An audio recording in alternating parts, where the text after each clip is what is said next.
Salam alaikum. Dans cette nouvelle vidéo qui représente une continuité du chapitre Initiation à la cryptographie.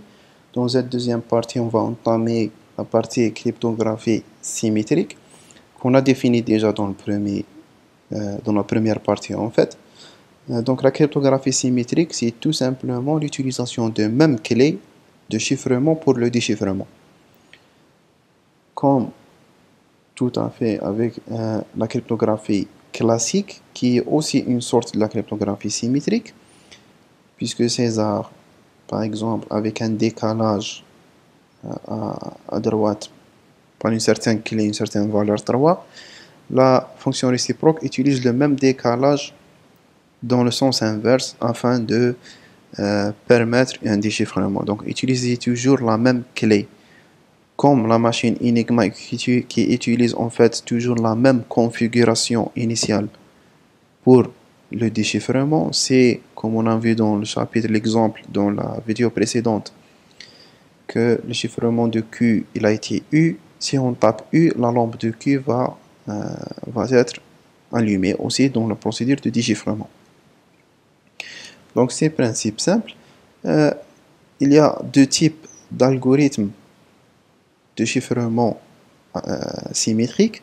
Il y a le chiffrement par bloc qui consiste à diviser le texte clair M en blocs de taille identique qui ont tous la même taille N. Cette taille du bloc dépend de l'algorithme utilisé. On a par exemple le DES qui utilise 64 bits, le AES qui a trois variantes, 128, 192 et 256 bits, et il y a différents algorithmes. Le dernier bloc en général, si sa taille elle est inférieure à la taille n, si on utilise DES et le dernier bloc contient par exemple 50 bits seulement, l'algorithme va automatiquement compléter ce bloc par des caractères. Le choix de ces caractères, ça dépend de l'outil utilisé, ça dépend de l'implémentation. Il peut être aléatoire comme il peut être les caractères nuls, ça dépend. Et ces caractères vont être marqués aussi afin de les enlever après le déchiffrement. Le deuxième type, c'est le chiffrement par flow. Consiste à chiffrer le texte clair M complètement, sans besoin de le diviser en blocs, et faire le passage bit par bit. Il y a plusieurs algorithmes aussi, comme le RC4, qui est implémenté dans les premiers protocoles de sécurisation des modems Wi-Fi, dans le WPA et WPA2. Il y a le Bluetooth E01, il y a le GSM A5, etc. Bien sûr, si on prend le texte clair M carrément en entrée, on n'a pas besoin de le compléter parce que ces algorithmes-là ne demandent pas ou bien n'exigent pas une taille d'un texte à chiffrer. En commençant, en fait, pour comprendre quelques algorithmes, pour comprendre les algorithmes symétriques, sont tous basés presque sur le même principe de chiffrement. C'est ce qu'on appelle le réseau de Feistel. C'est créé par Horst Feistel, qui est une chercheuse à IBM dans les années 70. Ce réseau ce n'est pas vraiment une sorte de chiffrement, mais beaucoup plus est une transformation qui peut être adaptée à chaque algorithme qu'on voulait créer ou bien qu'on voulait implémenter. Donc c'est une transformation d'un mot binaire de taille n. Donc ce mot sera découpé au milieu en prenant une moitié de taille n sur 2 comme partie gauche et une autre partie comme partie droite. Donc cette transformation consiste à créer les deux parties gauche et droite d'un nouveau mot. La partie gauche du nouveau mot, du mot résultat, c'est tout simplement la même partie droite du mot précédent ou bien du mot source. La partie droite du mot résultat est calculée à travers un masque XOR ou bien une opération de XOR entre la partie gauche de mot source et le résultat d'une certaine fonction appliquée sur la partie droite en utilisant une certaine clé KI. Ici, je dis bien une clé KI parce que dans la suite, on va la nommer, on va lui donner un nom bien précis. Elle ne représente pas la clé secrète SK. La sécurité de cette transformation de ce réseau-là réside entièrement sur la sécurité de la fonction F, puisque la partie gauche ne diffère pas du mot source. Alors, juste la partie droite. Et l'opération XOR, c'est une opération sur le binaire. On sait bien, on peut toujours prédire plus ou moins son résultat ou bien son entrée. En commençant par les différents algorithmes qui exploitent ce réseau-là, c'est l'algorithme le plus populaire, le plus ancien des algorithmes modernes. C'est l'algorithme DES, qui est prendre en entrée un bloc de 64 bits afin de les chiffrer en utilisant une clé SK de taille 56 bits. Donc, le bloc de 64 bits, il est passé par une opération de permutation qui est basée sur une matrice prédéfinie dans l'algorithme DES. Elle est prédéfinie pour toutes les implémentations de DES. Le résultat alors entre en réseau de Feistel. Donc, le réseau de Feistel est appliqué sur 16 tours itérativement. À chaque fois, c'est comme si on chiffre le même bloc 16 fois. À chaque tour, on a une clé K1, K2 jusqu'à K16, ce qu'on appelle des clés intermédiaires qui sont déduites de la clé SK elle-même. Donc, la fonction F du réseau de Feistel utilisé dans l'algorithme DES, c'est tout simplement le résultat d'une certaine application de 3 différentes fonctions. Donc, il y a une fonction d'expansion qui est appliquée sur la partie gauche, en fait, la partie droite du tour précédent, ou bien du mot précédent. Cette fonction d'expansion permet de changer un mot de 32 bits vers un autre mot de 56 bits qui est calculé en XOR avec la clé intermédiaire KI. Le résultat, il est divisé en sous-blocs de 8 bits, en fait de 6 bits plutôt. Donc chacun entre eux passe par une boîte. Il y a 8 boîtes, ce qu'on appelle des boîtes, c'est des matrices prédéfinies aussi, qui prennent un mot de 6 bits en entrée et rendre un mot de 4 bits en sortie. Donc il y a 8 boîtes, on prend 6 bits de 8 boîtes de 6 bits en 8 boîtes qu'on applique 6 sous-blocs de 6 bits. En sortie, on aura 8 sous-blocs de taille 4 bits. Donc 4 par 8, c'est 32 bits. Cette 32 bits finale, elle est appliquée, elle passe par une certaine permutation qui est aussi une matrice prédéfinie afin de trouver un mot de 32 bits qu'on applique une opération de XOR avec la partie gauche du mot précédent afin de trouver la partie gauche du mot actuel. Comme on remarque ici, il y a une certaine complexité en termes d'implémentation. Il y a un certain fondement, soi-disant, pour implémenter le DES. Le détail des boîtes S, le détail des permutations, comment calculer les clés intermédiaires, etc. n'existe pas dans ce cours-là. Il n'est pas inclus dans le programme de ce cours-là, mais il sera inclus dans des futures formations en termes de cryptographie, Inch'Allah. Bien sûr, malgré cette complexité, DES représente toujours des faiblesses. Leur faiblesse réside principalement dans sa taille de clé, qui est égale à 56 bits, qui nous donne 2 puissance 56 clés possibles, ce qui est relativement vulnérable, c'est relativement exploitable aussi par les machines actuelles, avec leur capacité. En effet, il y a des solutions qui ont été adoptées, il y a des solutions d'amélioration de DES, il y a des solutions en termes d'implémentation d'algorithmes pour renforcer la sécurité. On va voir quelques algorithmes, juste une petite définition de quelques algorithmes, quelques améliorations de DES. Une première amélioration, c'est l'algorithme triple DES qui consiste à utiliser deux clés différentes, SK1 et SK2, et calculer le chiffrement par un et logique entre le chiffrement du bloc par la clé SK1 et calculer le résultat calculé en et logique avec un déchiffrement du bloc clair en utilisant la deuxième clé SK2 et concaténer en fait et calculer un et logique avec un autre chiffrement de SK1 ou bien une concaténation plutôt avec un autre chiffrement utilisant la première clé SK1. Donc l'utilisation de deux clés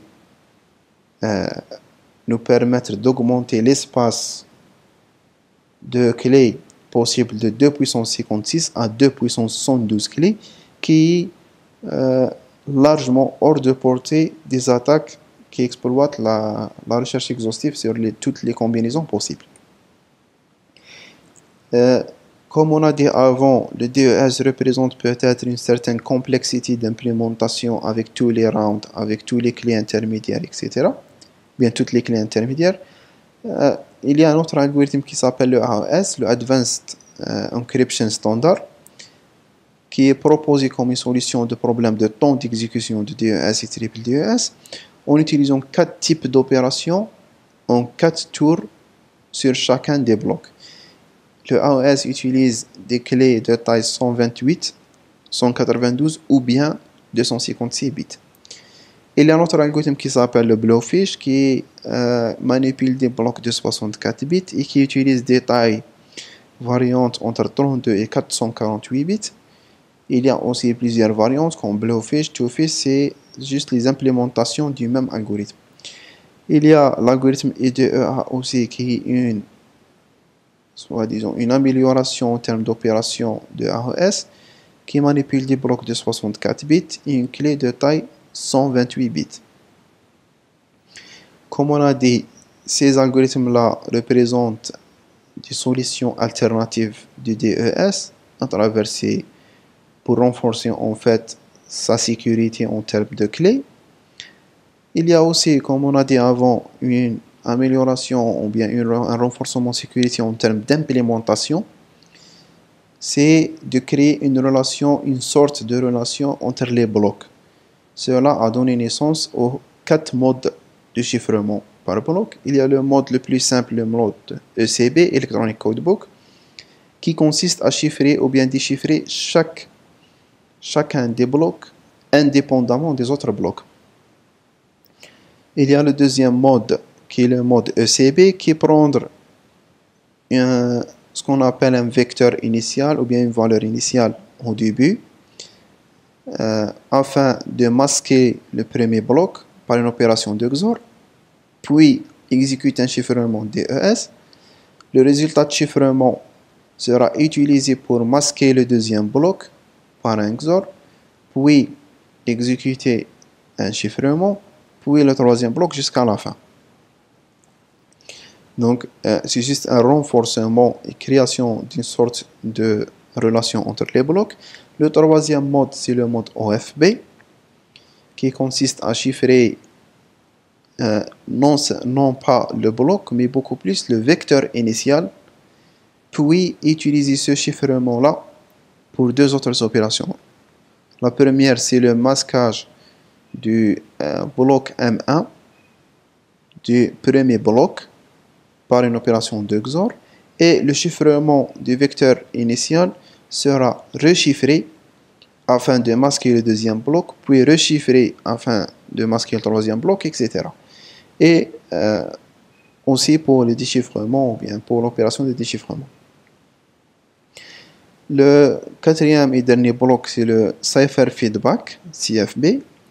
Il utilise le même mode OFB, sauf que le rechiffrement afin de masquer le deuxième bloc ne sera pas de rechiffrer le chiffrement du vecteur initial, mais beaucoup plus de rechiffrer ou bien de chiffrer le résultat de l'opération XOR entre le chiffrement du vecteur initial et le premier bloc.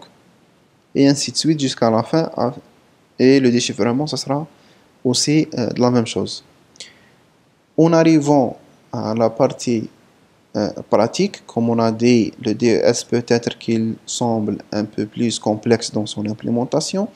Il y a quand même des efforts afin de fournir des outils open source ou bien même payantes qui offrent l'implémentation des algorithmes afin de les exploiter dans les différentes applications et différents systèmes d'information, bien sûr. Bien sûr, tous les langages ou bien tous les langages de programmation contiennent déjà des bibliothèques de chiffrement. On a choisi un outil très populaire qui s'appelle le OpenSSL. Pourquoi? Parce que c'est un outil open source qui arrive déjà préinstallé dans toutes les distributions de Linux et qui peut être installé facilement dans Windows. Il est simple et pratique à travers ses commandes. Ils sont simples à être compris et contient aussi, en fait, existe aussi sous forme d'une bibliothèque en langage C qui s'appelle OpenSSL.h. Donc, en passant à la pratique, j'utilise personnellement le système Linux 20.4. Donc, en entrant en terminal, comme on a dit, OpenSSL, il est préinstallé dans Linux, dans toutes les distributions Linux. Veuillez me permettre de créer juste un dossier qu'on aura besoin dans toutes les parties pratiques prochaines, Inch'Allah. Donc, cryptographie.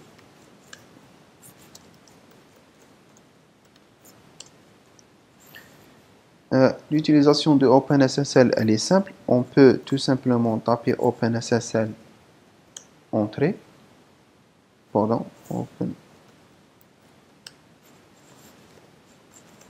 OpenSSL. Ça nous permet d'entrer directement dans l'outil et l'utilisation directe des commandes qui existent.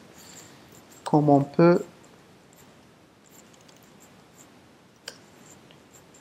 peut utiliser directement toutes les commandes d'OpenSSL, mais directement sur le schéma actuel, mais en les précédant toujours par le mot-clé OpenSSL. Pour connaître plus sur OpenSSL, on ne peut pas tout détailler sur ça, mais on peut juste exploiter son manuel. Donc, OpenSSL, le synopsis, comment utiliser. On utilise le mot-clé OpenSSL, puis la commande avec ses options, ses arguments, etc. En continuant, il y a plusieurs commandes, plusieurs options dans OpenSSL. On s'intéresse maintenant dans ces vidéos-là par l'option ENC, c'est Encoding Within Ciphers. C'est la partie où on utilise la cryptographie symétrique. On peut aussi visualiser les différents algorithmes qui existent par leur option, comme le X509 qu'on aura besoin après, le MD5, le SHA1, SHA224, qui sont des algorithmes d'hachage. Il viendra un jour dans les voir. Ici, il y a les algorithmes de chiffrement qui existent. Il y a le AES128 qu'on peut utiliser avec le Encoding and Ciphers command. Donc AES128 en mode CBC, en mode CFB, en mode ECB. Il y a le AES192, le base 64 qui est un codage simple, le Blowfish, l'algorithme Camellia, l'algorithme DES, triple DES qui est DES 3, le IDEA, le RC4, RC5, le SID, etc. Il y a différents algorithmes. Il y a d'autres commandes pour la cryptographie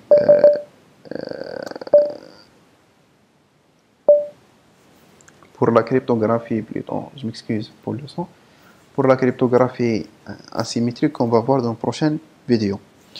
Donc, veuillez me permettre de créer un fichier que je vais appeler test pour les tests de la cryptographie symétrique.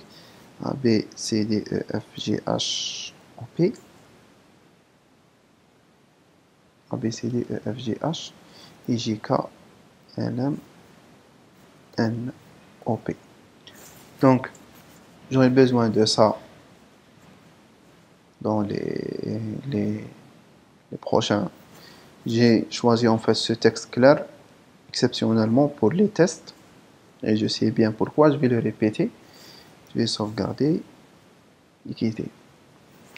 Alors, on peut tester le chiffrement si on voulait visualiser en fait les textes, le résultat d'un texte clair et texte chiffré, etc.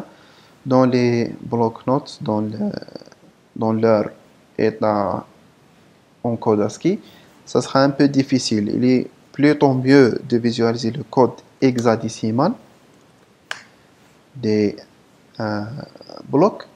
Donc, la commande HD permet de visualiser le code hexadécimal d'une certaine information en clair. Comme on remarque ici, il a pris de A jusqu'à P. Il a pris la moitié du texte que j'ai écrit parce que tout simplement, il décode le fichier en bloc de 128 bits, de 16 caractères.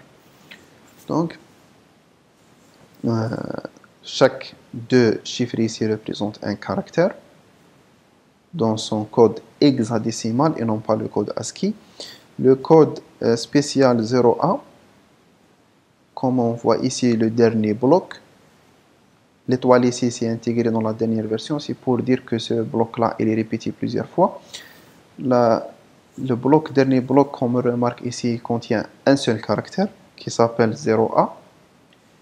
Ce caractère-là, il désigne un caractère spécial qui s'appelle end of file. Et on voit l'utilité d'hexadécimal par rapport au langage naturel qu'on connaît. Donc on va tester directement un chiffrement. Donc Open SSL. La commande de chiffrement symétrique c'est ENC. Moins E pour dire encrypt et moins D pour dire decrypt. Moins l'algorithme qu'on va utiliser, je vais choisir le AES 256 bits par exemple en mode ECB. Et moins in pour entrer je m'excuse, pour entrer le fichier à chiffrer, moins out pour sauvegarder la sortie. Bien sûr, la sortie est automatiquement sauvegardée dans le chemin actuel, donc moins out test.enc. Moins, ici on a deux options. Il y a l'option moins pass pour définir une passe-phrase avec le mot-clé passe deux points et une passe-phrase. Et je vais parler de ça après. Il y a l'option moins K pour entrer une passe-phrase en hexadécimal. Donc je vais entrer A, B, C, D, E, F, 0, 1, 2, 3, 4, 5, 6, 7, 8, 9. Donc une clé ou bien une passe-phrase une passe-phrase en hexadécimal. Cette passe-phrase, elle sera utilisée pour générer la clé secrète SK afin de générer les autres clés intermédiaires pour chiffrer. Donc on met entrée. C'est juste une petite remarque que la clé que j'ai utilisée, elle est de taille peut-être moins de 256 bits, alors que j'ai utilisé un AES 256, donc la clé, elle est de taille 256 bits. Moi, j'ai utilisé 1, 2, 3, 4, 5, 6, 7, 8, 9, 10, 11, 12, 13, 14, 15, 16. Par 8, j'ai utilisé 128 bits. Donc, okay. Donc, on peut visualiser le texte chiffré, .nc. Donc, son contenu réel, le voilà. On voit qu'il n'a pas de sens plutôt. Ce mot salted, c'est juste pour désigner les blocs qui n'ont pas terminé. Donc, ici, comme on a dit dans le texte clair, il y a deux blocs similaires. de taille 128 bits et le dernier bloc contient un seul caractère. Dans le chiffré, il y a 3 blocs qui sont créés, en fait, 3 blocs comme le premier chiffrement, sauf que le dernier, il a été complété par d'autres caractères. C'est pour cela que son chiffré, il contient aussi les 64 bits, en fait, les 128 bits du bloc que l'algorithme AES exploite, parce que AES exploite des blocs de 128 bits. Donc, c'est ça l'information initiale de comparer entre deux. La chose qu'on peut remarquer aussi, que j'ai utilisé l'algorithme AES pour chiffrer deux blocs similaires. Si on peut utiliser aussi un différent mode CBC, en mode CBC, test 2, NC. Donc, avec la même passe-phrase, mais si on voulait visualiser test 2.enc, on va remarquer qu'il y a tout un chiffrement différent par rapport au premier. D'accord? Donc, la raison, c'est parce qu'il y a une relation, comme on a vu dans les modes de chiffrement par bloc, il y a une relation entre les blocs et ça diffère même avec la même implémentation, avec la même passe-phrase, avec la même clé secrète SK en différents modes, ça donne différents chiffrements. Ici, je vais parler un peu sur la différence entre "-k" et "-pass". C'est tout simplement, je vais faire les edit, explique.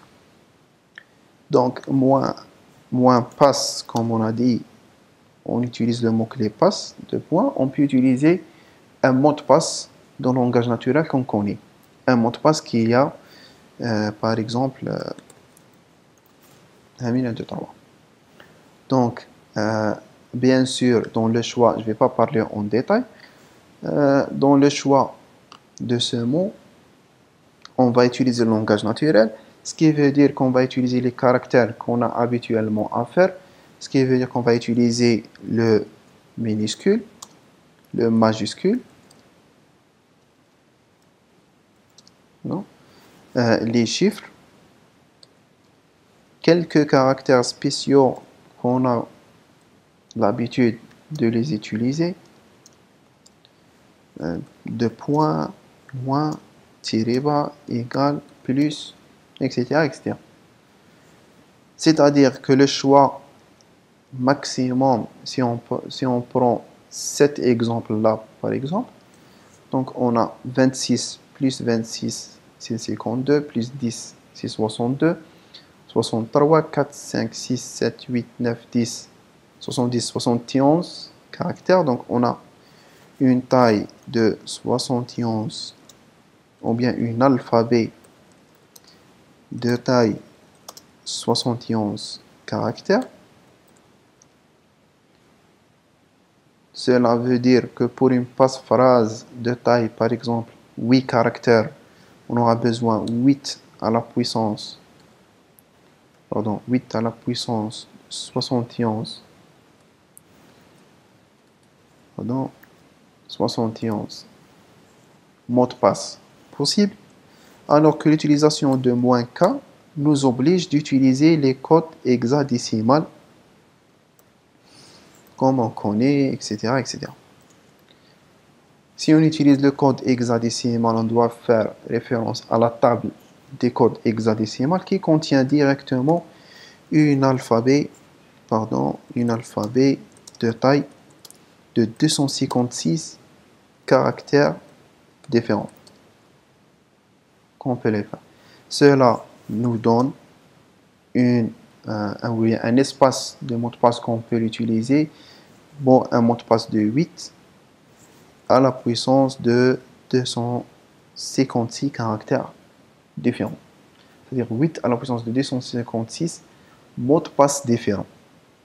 Dans les deux cas, si on utilise les 8 caractères, il va automatiquement compléter le mot de passe par lui-même, mais je pense que l'exploitation de cet espace est beaucoup plus facile que l'exploitation de cet espace. Donc l'utilisation de "-k", même en termes d'implémentation, ça renforce notre sécurité en utilisant le même algorithme et le même mode de chiffrement, le même texte chiffré, etc. Donc c'est ça la différence entre ces deux.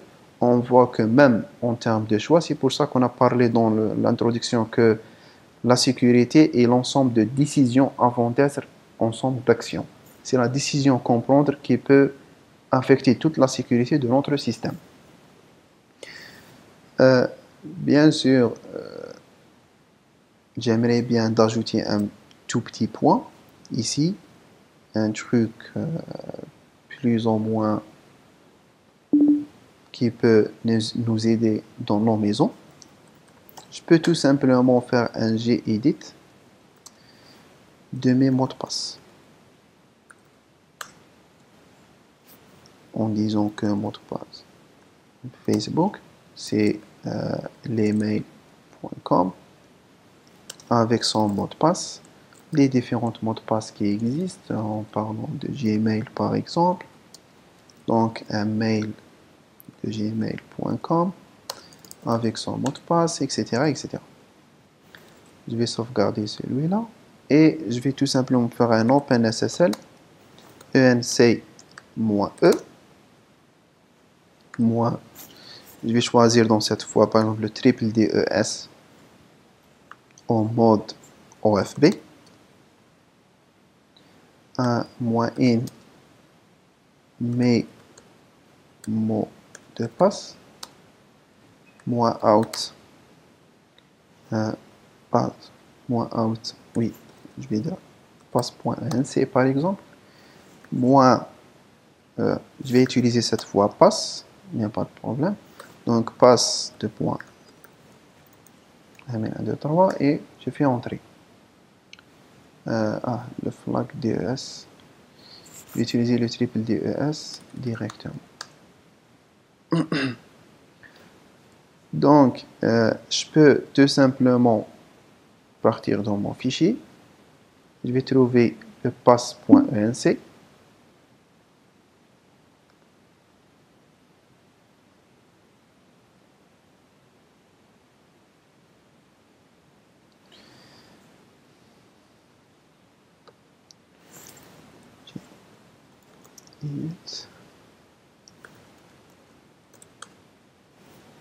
Donc, c'est les mots de passe chiffrés. Donc, ce que je vais faire dans mon schéma, je vais tout simplement supprimer les mots de passe. Supprimer carrément les mots de passe en clair et garder seulement le fichier de mots de passe chiffrés. Dans ce cas, je n'ai pas obligé, ou bien je ne suis pas obligé de se souvenir de tous mes mots de passe dans tous les comptes en ligne, et il arrivera un cours pour parler sur le choix de mot de passe, sur les choix de comment choisir un mot de passe, comment ça, je ne vais pas détailler, mais tout ce que je suis obligé de se souvenir, c'est juste ce mot de passe-là, cette passe-phrase. Cette passe-phrase qu'on va la nommer un mot de passe des mots de passe et qu'on va la sécuriser dans les prochaines vidéos aussi, en avancement, jusqu'à créer toute une sécurité dans notre système, même à la maison. Donc c'est tout ce qui concerne la cryptographie symétrique. On arrivera au dernier point sur les avantages et leurs inconvénients. Donc les avantages, ils sont des algorithmes sûrs, c'est-à-dire sans la clé secrète SK, on ne peut jamais déchiffrer, ou bien le déchiffrement il est quasi impossible. Et ils sont légers plus ou moins par rapport à une cryptographie asymétrique en termes de ressources. On a besoin toujours de calculer une seule clé et on a besoin de stocker une seule clé. Donc c'est ça l'idée générale de la cryptographie symétrique, mais quand même il y a des inconvénients que réside dans la difficulté d'utilisation dans les communications, qui réside beaucoup plus précisément dans la difficulté de partage de la clé secrète, puisqu'elle est utilisée pour le chiffrement et pour le déchiffrement, donc les deux entités doivent l'utiliser. Dans le cas de communication de deux entités, on a deux scénarios différents, soit utiliser la même clé secrète pour toutes les entités, ce qui veut dire, ou bien ce qui va invoquer le problème de difficulté d'identification des émetteurs de l'information, soit un deuxième scénario qu'on va utiliser une clé pour chaque deux entités, ce qui va demander beaucoup de ressources, beaucoup de calculs. On doit, si on utilise, comme on a vu dans la partie pratique, une passe-phrase, donc on doit se souvenir chaque passe-phrase entre chaque combinaison avec chaque entité différente. Donc, cela nous dire ou bien nous permettre de conclure que les algorithmes symétriques n'assurent que la confidentialité de données et non pas l'intégrité qu'on va voir dans la partie signature numérique, comment l'assurer à travers la cryptographie asymétrique. Sur cela, on arrive à la fin de la cryptographie symétrique. En vous voyant dans la prochaine vidéo, Inch'Allah, avec la cryptographie asymétrique, ses principes, son implémentation, ses cas pratiques, comment on peut l'utiliser à travers la bibliothèque OpenSSL,